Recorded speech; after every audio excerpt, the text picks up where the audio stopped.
welcome back. There's some people at work, they're really good at the technical aspects of their job, but their behavior can cause a very big disruption, creating a toxic atmosphere. Joining us now to talk about these toxic rock stars and what we can do is leadership expert Beth Ridley. Good to have you back. Good morning. Morning. Hello. What a topic. I feel like everybody's going to be like, what? So what is a toxic rock star? Yeah, so it's not a mean musician. I floated this out to some friends and they're like, a mean musician? I'm like, no. It's someone, just like you said, they're good at their job, they deliver results, but they're horrible to work with. And as soon as I said that, everybody was like, oh yeah. Like everybody's worked with at some point in their life a toxic rock star. Yeah. It seems like the problem with the toxic rock star is they're good at their job. Yeah. I know, So it's a they're dilemma. difficult. Yes, it's a dilemma because you feel like you sort of have to put up with it, the behavior, because you get great output from that employee. Yeah. But it could be bad for business, right? Well, it's really bad for business. And so therefore, if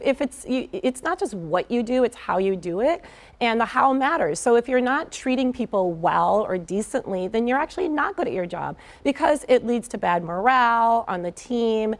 People get frustrated, it can lead to turnover, but also honestly, it sort of lowers the bar because if people see like, oh, they can get away with this kind of behavior, why can't I? I'm not gonna try to be my best at work for other people. And so the whole team becomes really toxic. So why do you think leaders are hesitant to deal with this personality? I think really there's three reasons. One is they actually may not know. So the boss or the manager of the team, they're not in the day-to-day work. So they see what gets done, the end result. They're not really plugged into the how. And so unless employees are speaking up, they may not know. Great point. Two, if they know, they may be hesitant to have the conversation. It's difficult conversations. Not all leaders are good at crucial feedback. And also they might be worried like, oh, do I have someone to replace that can deliver the results? Maybe the work will be compromised. Yeah. And three, this is the worst case scenario, sometimes the culture permits it. It is an organization where it's all about results. We don't care how you get there. And it's just known that, toxic rock stars is part of who we are and we don't care. That's probably the worst scenario. Yeah. What can people do to address the issue if they're willing to do that? So if you're someone who has to work with a toxic rock star, I would first talk to the boss or the manager so that they know. And it's really important to focus on how the behavior is impacting the work, right? So again, a lot of times we think, yeah, but it's just behavior, that doesn't matter for the bottom line. It does. So if you are working with someone who's really difficult to work with, maybe they're demeaning towards you, that impacts your own morale, your own engagement, and you can speak to how their behavior is not enabling you to do your best job. So I think it's really important to frame it in the behavior does impact results.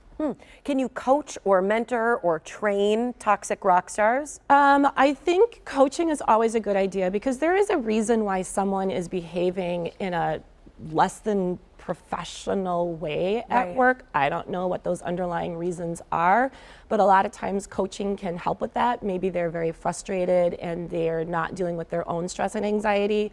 Maybe there's some insecurity.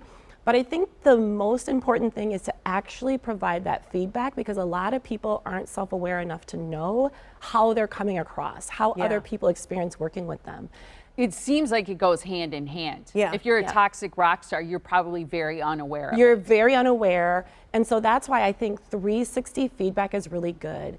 Getting anonymous feedback, not just on the work that you've done and what you've delivered, but how people experience working with you. A lot of times once people hear that feedback, they're actually shocked and surprised, and then they start modifying their behavior because most people do want to be liked at work. Yeah. And I think a lot of people get away with this toxic rock star behavior because they've never been told. People get away with what they think they can, but once you've been told and the impact that it has on other people, then I think people kind of take it a little bit more seriously. So what again can fellow employees do? Maybe it's, something kind of easy, some takeaways. Well, I think, again, talk to your boss, your manager, frame it in terms of how their behavior is impacting your work output.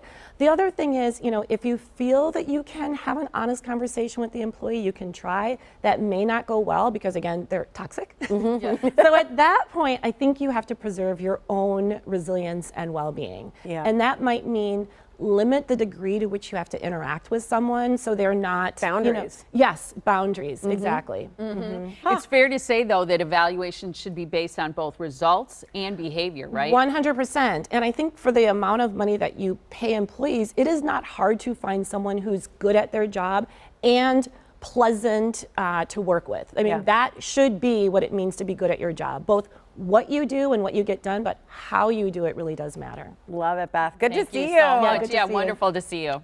All right, to rewatch this segment or to send it to your boss or coworker, just visit our website, themorningblend.com.